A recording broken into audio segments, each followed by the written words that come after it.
Hello, everyone. This is your host, Monica, with the Magic Manifesting Mindset podcast.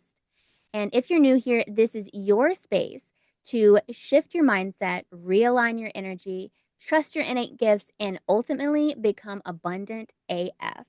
Not only do we talk about the woo woo, but we discuss the science, the psychology, and the practical ways to manifest our desires and make that money. Today, we are with a very special guest. We have Michelle here, who is a purpose activator and alignment coach. Hello. It's so good to have you on. And now, for those of you who may be new to Michelle's world, Michelle, can you break down what you do and how your craft actually works and how it's impacted your life or the people you serve? Definitely. And again, thank you so much for inviting me. I'm so excited to be here. I love sharing about my experience, my journey. I love sharing the modalities that have shifted and changed my life and how I'm using it to impact and transform the lives of other people right now. It's for me is such a passion. And I truly believe that once we tap into kind of our inner gifts and align with our soul purpose and remember the reason why we are here and why we are here and the impact that we are meant to give, like everything would flow abundantly. So I work primarily in the Akashic Records. And so I am an advanced Akashic Records practitioner or healer. And a lot of people think of the Akashic Records as a place to read your records to see about your past. Yeah. I do that too. I like to incorporate that into what I like to call journeys. But what I love doing and the ones that um, I would say the things that I do is to bring people through a sort of meditative journey through your Akashic records, what I like to call as timeline healing or multidimensional healing. So we go back to different realms, different past life, That's cool. to retrieve gifts. So there's certain gifts that you left behind in a past life, or maybe breadcrumbs that you're putting along the different timelines in your soul journey to remind you, right? And so I take people in and we go and we retrieve all those little gifts and also connect to your guides, connect to your ancestors, your soul, part of your soul, and retrieve and bring that back kind of like your soul essence, bring it and integrate it back within you. So I love doing that, and that's what I do. And I also like to incorporate Reiki when I do that to kind of do a lot of the healing. I work with dragons, and I know people are like, what? But I work with dragons a lot, both Western and Eastern. And the dragons are, for me, protectors and guides and teachers as we journey through kind of this multi or quantum healing or the quantum field, I guess. That's so awesome. So I have two follow-up questions for Yeah. that. So the first one is you mentioned that, we leave gifts behind sometimes. Mm. So why do we do that? Why do we leave these gifts behind? That's a very, very good question. Um, Oftentimes, everyone has a different answer. For me and my experience, so a lot of the things that I'm sharing today is based on what I've learned from a teacher and different teachers, but also what I've learned through my own personal journeys through the Akashic Records. And I ask those questions too. Why do we leave those gifts behind? And I ask my Akashic guides, I asked Archangel Metatron as well, as the keeper of the Akashic records. And so, what I've learned through that is that oftentimes they are power, so there empowerment attached to it or healing that needs to be done. And so, Oh, those are almost like if you think of ourselves as being I I don't want to use the word fracture, but that's the only way I can think of, right? When we go through a certain past life, or even the past life doesn't have to be like in the past, but it could also be in this lifetime, like childhood, right? But if there is a fracture, like a trauma that happened, we leave part of it behind. And so part of this journey in the Akashic records is to go back to kind of retrieve it. And so we make peace with what happened. We kind of heal through that emotionally, mentally, and then we kind of integrate that back. And so oftentimes the gifts that are left behind are things that we need to go back to kind of reconcile. And so even though they're past life, you could be like, oh, this was what what an aspect of your soul that you lived, like many, many years ago, an example, Right. right? It's always relevant to what you're experiencing today. And so we Wow. kind of make sense of that, Yeah. right? And so a lot of times, sometimes people are like, well, I have this intense relationship with somebody. I don't understand why, but it's a weird, like, and I'm like, usually that means there's some past life going on, right? So we go back and we see, do you know this person? And most of the time, intense relationship or meaningful relationship, um, they are soul contracts, right? And so they're soul contracts or they're part of your soul family. We try to figure out who they are and what are the gifts. And I always believe that there is like healing and gifts involved. Once we heal something, then the gift comes through. And so I like to talk about that as well. So now that we close this chapter, we do the healing. What is this gift or what is the lesson that you can now use in your life? And so sorry. And then sometimes the gifts is a specific healing modality that you remember or like you Oh, left in the past. And when you are ready to retrieve it, then you go back and then you kind of integrate it in your life. And that could be a specific kind of healing technology. It could be a specific code. It could be like a totally different modality that you are channeling now. wow. So that's the gift. It sounds like almost everybody needs to do this. It's actually really really fun, and it Yeah. was.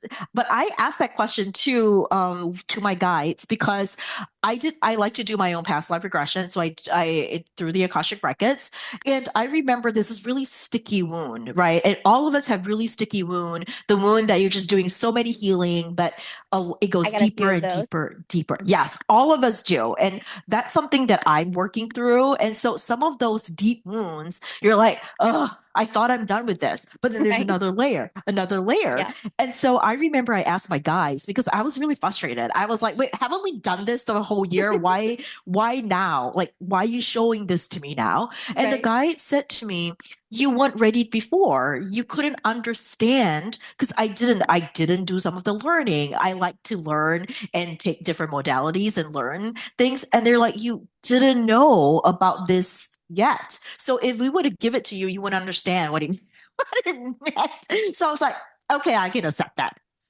Right. Right. Yeah, no, Yeah. that makes Yeah. sense. That makes sense. And so my second follow-up question Yeah. is you mentioned that you work with dragons. How did you get started working with the dragons? Yeah, funny story. They came to me. So the dragons came, I work through the Akashic Records. The more I played in the records, the more I played in the quantum field, the more I opened myself up to different like beings, I think. I like to call them beings so they could be deities, goddesses, here to kind of like guide me. And usually they come in and then I usually channel them and they come in for really specific, they want me to do something really specific, and usually Okay. it's a healing, and then they leave, right? And Right. so I started working a lot with angels and the archangels. And then all of a sudden, the dragons came in one day, and I had no clue who they were, why they were there. And I just remember thinking their energy was really intense. There was a really strong energy, and it's very different from working with angels. And so I was like, who are you? Why are you here? Not okay. And Right. so they did not come into my space. They were just kind of like here in the kind of like at the side, but they Okay. make themselves known. But I was like, no, no, no, no, no, no, no, no, no. And I remember calling my angels. I warded them. It was funny. I was like, you can't come in here. It was really funny. And then they didn't show up anymore. But they started showing up in my client sessions. So I'll be doing a session with them. And then the dragons will come. I was like, okay, I guess everyone works with dragon now. And so when I started talking about them, my clients were like, oh yeah, I love dragons. And then they started talking about it. But the dragons will come in to heal. And so they just come in and they'll use a fire. And so when I channel all my healing and I just follow what they're here to do. So I did the healing. And after a while, like back to back, all my sessions, client, like dragons came in. So, and then at one point I was like, huh, like I wonder why all my, clients are dragons. And then the dragon said to me during a session with a client, and the dragon said to me, no, we're here for you. Oh, okay. And that I was like, okay, what does that mean? And so I told them, and I conversation with the dragon teachers or guys, and I said, okay, if I meant to channel you, and I have no idea how to do any of that, right? I was like, if I Right. meant to channel you, help me teach, like find me a teacher who can help me like bring this through, right? Or Right. and because at that time I was still fairly new to energy work and I was kind of fearful. I had a lot of fear in me. And dragons are not about fear. The thing about the dragons is, and I think they came to me because I was fearful. And Maybe, dragons maybe. transmute. Yeah. Yeah, dragons are deep alchemists and great manifestors too. And they transmute like their fire and their alchemy transmute multiple layers deep, like of fears, of limiting beliefs. And then the next day, by happen chance, I saw this person like on my Facebook that I followed a long time ago. I don't even know who this person was, but she's like, I'm teaching 5 elements dragon fire Reiki. And she channeled that. And I was like, oh my God. So I was like, this is a sign. I reached out to her, Absolutely. and then that connection was formed. I took her class, so I learned how to do 5 elements dragon fire Reiki. I actually teach it now too. But through that, then the dragons came in totally like with their own sort of like instructions because now they want me to bring different. So a lot of the activations I do, my first activation started because of the dragons. The dragons taught me how to do a solar power activation. And so that was my very first activation. And I remember at that time I was like, I want to do activations, but I don't know how. Right. Yeah, and so then the Exactly. dragons taught me how to do it, and I was like, I was flabbergasted because I didn't know I could do that. Right, I was at that time always reaching out to teachers to Right. learn how to do it, but with the dragons, and the dragons open this whole new world for me. And dragons like you could absolutely do it. Just go it. So I journey with them to different, and so when I do it through with them, sometimes I learn how to bring in certain like new ways of healing. So like in ancestral healing, the dragon showed me how I basically channel them. And so all the things that I wanted to do with activations and attunements, the dragons usually lead. And I'm like, it's like That, crazy. that's awesome. That is. That's really, really awesome. So, kind of to follow up with that, I know that you just spoke about how you got started with the dragons, but can you take us back to the moment where you decided that the Mm. Akashic Records and all of this really was the path for you? Yeah, happy to do that. I would say so. When people ask me the question, I'm like, how far do I want to take them back? Right? So I would say, so when I was really little, my mom always said I have a really active imagination. And she's always telling me like stop daydreaming. And so this all makes sense. So like this will all make sense in a little bit. So I basically I think like I was incredibly intuitive, but I was told to shut down that gift, right? Or told to Right. shut it down, which is something that's really common in most of us. My mom would always say, like stop daydreaming, and just focus on your work, right? And focus on the facts and focus on like the evidence of what you can see in front of you. And so over time, I kind of like that was how I learn to like so I became that person when somebody asks, like when you're going to make a decision, I'm all about let's do pros and cons and let's Same. put numbers, right? And let's kind of like cross it out. Yeah. I stopped listening to I not just my intuition, I stopped listening to my heart. Yeah. And so I think what that happened was over time. And I grew up in a pretty dysfunctional, abusive Mhm. household where like I learned early on that expressing and showing emotions was not safe. And so I basically shut down that entire part of me. And I basically like went through life just being very much in the head. But I would say almost going through life like like you're just a surface. Like it's not there's nothing deep in there. And I didn't really understood like my life, right? Right. Or who I am as a person. And I remember like going through life like that and attracting all sorts of weird, like I should say weird, but toxic relationships and work Mhm. relationships. I started noticing a pattern in my life that started out as a teenager. Why do I keep attracting certain lessons, like people or like situations? And then I was Right. thinking to myself, I was like, well, this can't be normal. There must be something going on. But we never talk about these things. We don't talk about feelings in my family. We shut it down. You don't cry in my family. Crying is a sign of weakness. And so it's always like that was how I learned, right? And Right. then I ended up in a field that was very scientific and very logical, which make and then again, that shutting down, right? Where Right. people laugh at you for using your intuition or your feelings because, there's no truth in feelings, is what we're always told. Right. So went through life doing all of that. I felt really disconnected to my own power, but I didn't know what that was. So there were a lot of things I felt like I couldn't really explain or articulate why I was feeling, other than the fact that I knew something was wrong. And I also felt like I was here for something more instead of doing what I was told to do. Um, but then there was a lot of shame involved with like going off script, right? Of And course. so I just went along doing it. I did that until I couldn't. And so I experienced what, most people in the spiritual community would call a dark night of the soul, where things got really, really bad. And when I talk bad, I mean really, really bad. And I think like I had to hit rock bottom that before I was like, I got to do something about this. And so I did, and I did see it in a scientific medical approach, right?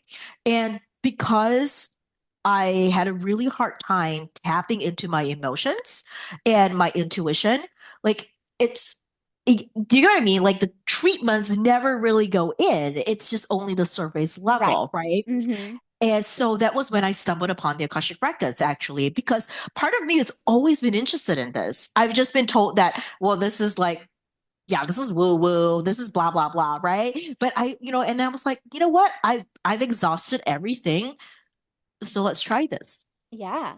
And then again on Facebook, it's just all of a sudden I saw these like the Akashic Records. And at that time I didn't really know what it was, but I was like, there's something about the Akashic Record that feels really familiar. And for the Yeah. first time, I allow myself to say, okay, I'm going to try this. My intuition is like, let's go, let's do this. And I did. And that was when I learned, okay, Akashic Record does past life stuff. And I started getting really interested in past life to explain the patterns and the things that happened to me. Yeah. And so that was how it all started. And I remember going through the Akashic Record, what really convinced me was I was in a session and I just cried. Like for the first time, I felt the Aw. walls come down and then I Beautiful. cried. Yeah. And I was just like, I'm like, oh my God, this is what true release feels like. But for the first time, I felt safe. And then I remember in the Akashic Records, we learn how to go into a heart space, which is the seat of our soul. And when I went there, I felt for the first time like it was safe, but more importantly, it felt like home. And Oh, it's I really love hard. that. Yeah, it's hard to describe it because all my life when I was growing up, I was searching from home for home. Right. I never felt like I belonged anywhere, not even in my own family, not in the society I grew up in, not in the culture I grew up in. Like it never felt like home. But in that moment, in that space, I was like, this is what home feels like. And more importantly, I was like, oh my God, this is what unconditional love feels like. It was like my brain just recognized it. And because I remember in a therapy session, my therapist would tell me, well, love yourself, love your inner child. And I'm like, and I remember I said to my therapist, how do you love if I've never been modeled to me? What does it Right. feel like? And I remember like she was like, what? And and I was like, I don't know what it feels like because it's never been modeled to me. What does unconditional love, feels like? So she explained it to me. And I'm like, the logical mind says, I know what that means, but I can't feel it. Right. And it was because of the Akashic Records going into the heart space, connecting there, that I felt like for the first time this love, like overwhelming love and safety that I never felt before. And then I was like, this is home. This is what I meant to do. And then everything just kind of like fell into place after that. Like kind of like moved really fast too. Wow. Well, Yeah. it sounds like it was quite a journey, and I like you said, I think a lot of us have those, you know, dark night of the souls moments. I know that I definitely did. So, I think that's something that a lot of our audience is going to be able to relate to. So, and I think that when we do get that, like what happened with you, like you'll stumble upon where you're supposed to go next in your path, you know? Yeah, 100%. But that came with like trusting yourself and your intuition. And Yes. because I was so blocked from it, I had to kind of like relearn everything, right? And so the Akashic Records really helped me and pushed me, because part of being in the Akashic Record as a practitioner means trusting what you are Yes. receiving. And it took me a while because I was fighting it all the time. I was like, well, that's not logical. Well, that's not, and I was like, that's stupid. And so I had to fight that instinct, that's, like the inner critic, right? But through that process of doing that, which was extremely uncomfortable, to be honest, I I'm learned to sure. trust myself and to trust myself, to heal myself, to love myself. But that was my very first step, was this, because I think I tapped into that soul, right? That you and feeling that love and the overwhelming love I've never felt before. And then I realized, then I was like, you know what? I can love myself and I can heal myself. And when that like realization, that was when the path became clear. And then it was almost like initiation into doing this kind of work. It's kind of Yeah, interesting. Yeah. I bet. Wow. And so I know that you've been talking about like how things came to be in the past, but what is a recent moment related to your craft that feels like real life magic? And this could be something for you or something that you've experienced with one of your clients. Ooh, feels like real life magic. I feel like I have a lot of those. It's just kind of like difficult to kind of pick one. I would say a lot of what I do, I feel it's like magic in a way that every client session reinforces like this is the work I'm here to do, it's supposed to do, and then seeing their life like change, right? Or so an example is, and this is not exactly recent, but it's the memory that's coming up right now. Yeah, It's with a client, and she was having, let's say, money issue, and not having a lot of clients coming in for her. And so she reached out to me and she's like, hey, I don't know what's going on, but why is there a pattern? And so I was like, okay, let's go into your Akashic record and figure it out, right? right, What is going on? So we went in, we took a journey, we found out her kind of money pattern and what was going on there. We healed it. And it's really interesting because it wasn't about money at all. A lot of times it's not. I have people come to me, it's like romance. It's nothing to do with the other romantic partner at all. And so and I'm pretty sure of your work, you see that as well. So it yes, was nothing to do with money. It actually ended up being sort of like a relationship thing that she has, like a money leak that was going on, but she didn't put the two to two together because she's like, well, I'm no longer with this person. And I was like, right, oh, but what's the lesson here? What are you here to clear? Because that door was not completely shut. right, exactly. And so we learned why that door was opened, and kind of so we did the healing.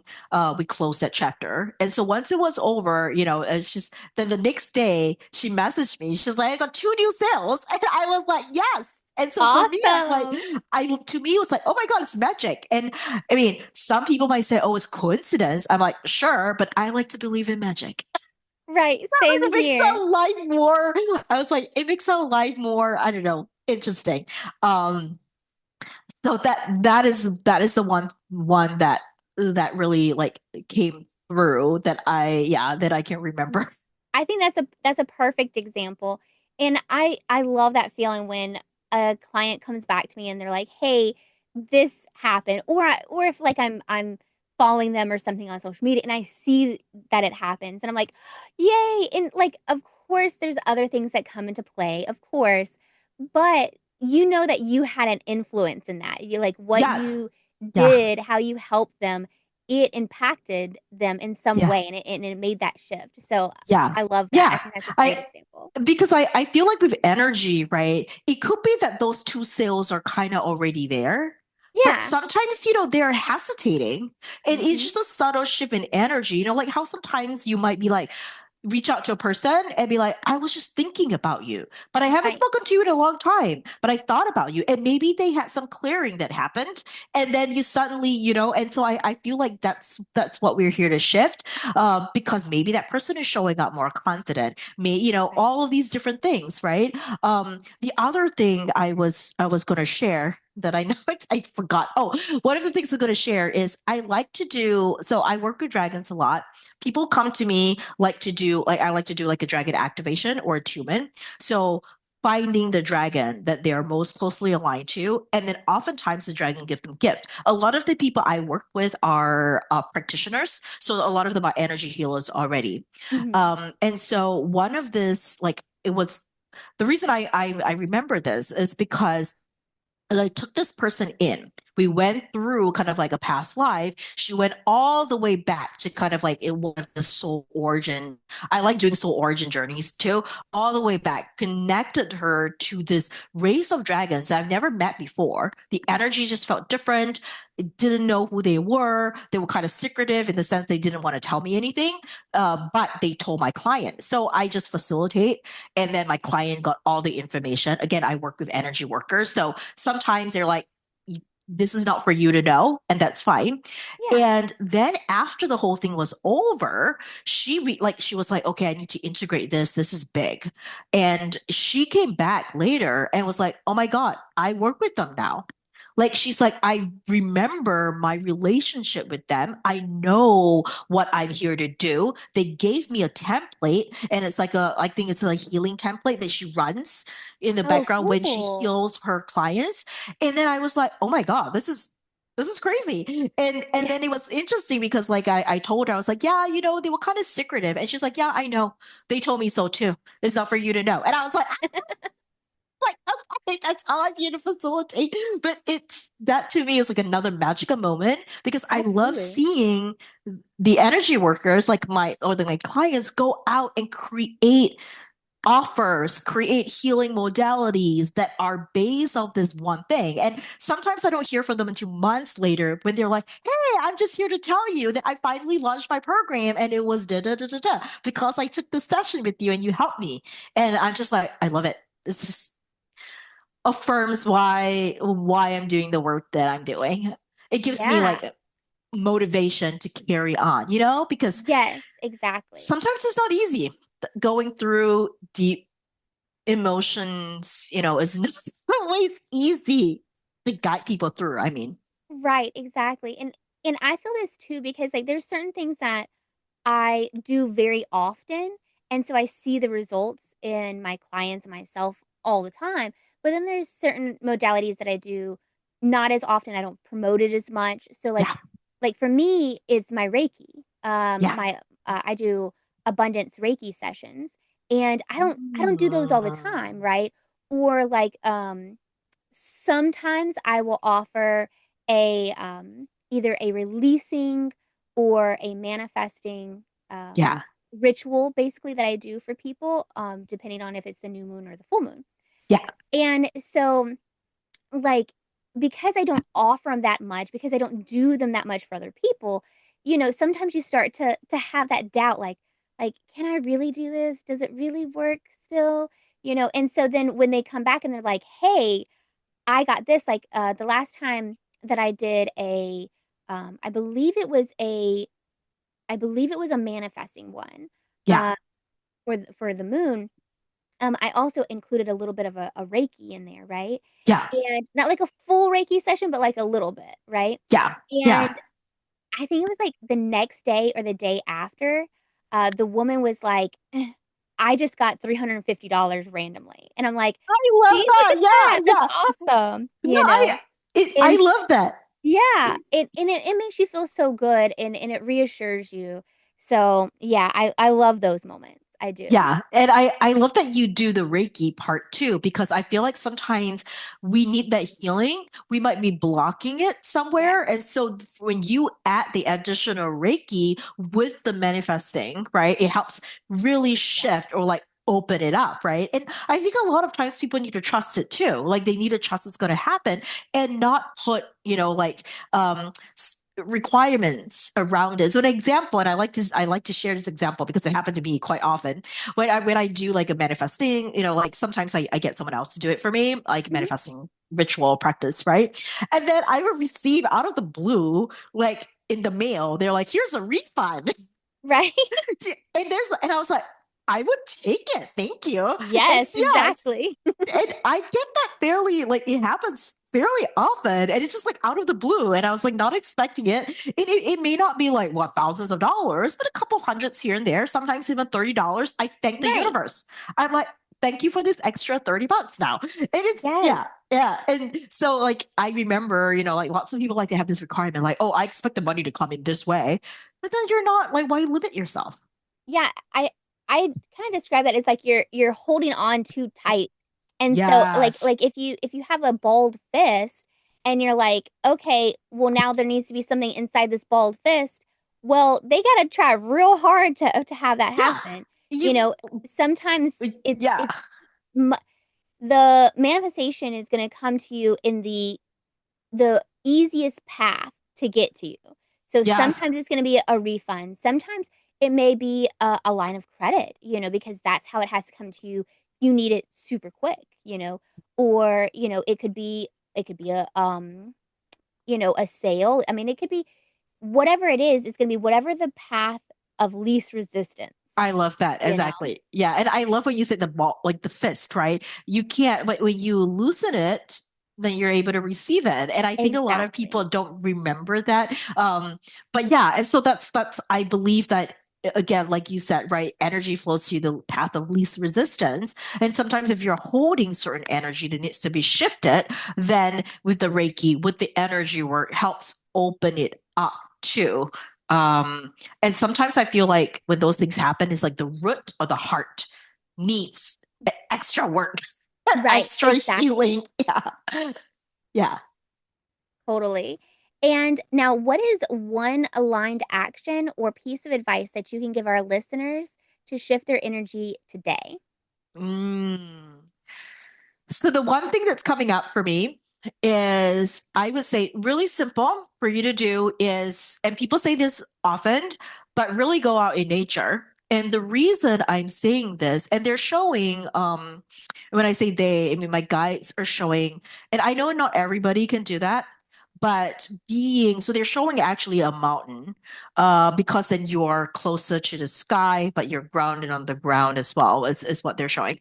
But if you don't have a mountain, like if you're thinking like maybe I want to go on a hike today or plan that vacation, this is your sign to go do that. But if you can't, being in the park is really good as well. So the being in nature and really unplugging because you're resetting the energy and allowing the energy of nature kind of like reset. So even if Right. it's cold out there, it's perfect as well. But it's one of those things that you can do right away. That's also free if you go to a park. And another thing that's coming through is when you are in that space, the guides are saying to give it to nature. And so, like, I like to think of it giving it to nature, like giving it to Mother Gaia. So, when you are out walking in the park or in nature, allow yourself, so if you want to find a place where you're quiet, right, just breathe, allow yourself to kind of like breathe in and taking the fresh air, and then just imagine kind of like opening your crown and allowing kind of like energy to stream through, but then setting the intention that everything that doesn't serve you or everything that wants to be let go right now, ready to be let go, release. And then just imagine all of that worry, that tension going through the bottoms of your feet and then giving it to Mother Gaia. And then you can thank. So some of us were energy worker can like, like I like to say we do a ball, like create that cycle of energy. But Right. if you are not, that's okay too. Like giving it, and you can imagine all that energy flowing all the way down into Mother Gaia. And Mother Gaia can, I like to call in the dragons, usually to kind of transmute it. But if you don't, that's okay too. We just bring that energy. Thank Mother Gaia. And we're just going to set the intention that, Mother Gaia would do what she needs to do to help you get Right. rid of the energy and send up energy of renewal and hope. And so I like to do that in nature, just doing it. And so just releasing anything that you no longer want to receive, like release that you don't no longer want to hold. And then when you're bringing the energy up from Mother Gaia, calling in what you need. And so if you're like, I want security, I want abundance, I want safety, like asking that. And I think that's something that everybody should do every day, but it's really Yeah. easy to do. Um, and even if you're not familiar with energy work, sometimes just saying like, I'm going to trust my guides. And I'm going to trust the guides, the angels, or Yeah. whatever deities that you believe to do the work for me. That works as well. I love that. And it's such a simple practice. And like, even if you don't go to a park or something, if you can just step outside for a few minutes, Yes, you can the do that just in ground. your own yard. Yeah, Yeah, exactly. exactly. Yeah. Yeah. Thank you. Yeah, because they're like soil. So Yes. as long as it's your own yard or the trees or something, like with just giving the energy to Mother Gaia to kind of transmute it, because there's a lot of like really there's a lot of kind of low energy or low vibration energy right now. It feels Yeah. like we are in the process of kind of purging. Yes. So what's happening is a lot of the deep there's a lot of lower vibration energy actually coming up now to be purged. And I think Right. there's a lot of us who are feeling it. And the one good thing to shift out of it is just to like, let's purge it. So again, I like fire and I like calling the dragons to transmute it. But if you don't, that's okay too. You can get some other Gaia to help you transmute it. Yeah, that's Yeah. perfect. And, sometimes what I'll do too is I will hug a tree and then Yeah. tell the tree what is going on, like what's stressing me out, and what I need help with. And then like I just take some deep breaths. So it's kind of very similar. So that's another thing that they can do too. Yeah. It's free, easy. You can do it anywhere, anywhere, as long as there's soil, right? But I Right, like the nature exactly. part because I Yes. think that is the unplugging, going into nature, but the mountains especially. So if there's anyone who's listening to it right now, in this exact moment, and you're thinking about taking a trip to like hiking where there's mountains or hills, this is a sign to go do it. Yes, yes, That's definitely do it. yeah. Love that.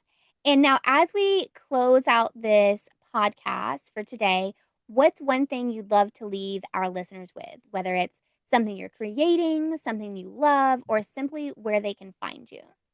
So you can find me on my link tree, and I think Monica will drop that link. Yes. And I would say, come into my world, get to know me. I love getting to meet new people, and if there is something, yeah, like I like to say this is a magical journey. I love taking people on a magical journey, on a magical adventure. So be it through the Akashic Records, be it through Dragonfire Reiki, be it through just the dragons, right? Or your guide, so whatever, right? I open the door, I hold the portal, and kind of like a Sherpa, guide you through Yeah. that journey or the adventure, and like lots of fantastic things await. Everything is channeled. So that's why I'm like, I don't really know what's going to happen. I just Yeah. know that when you take the journey with me, and lots of people learn how to do it too, because when they do the journey with me, usually I activate something in them too. Right. And so, yeah, come into my world and happy to get to know you. Yes, I love that. I love that. And so definitely I will put the link to your link tree in the Mhm. show note descriptions. So everybody check those out. And thank you so much for coming on the podcast today. I really enjoyed our time together. And listeners, you have been listening to the Magick Manifesting Mindset podcast. And I hope that you have a wonderful day. Happy manifesting.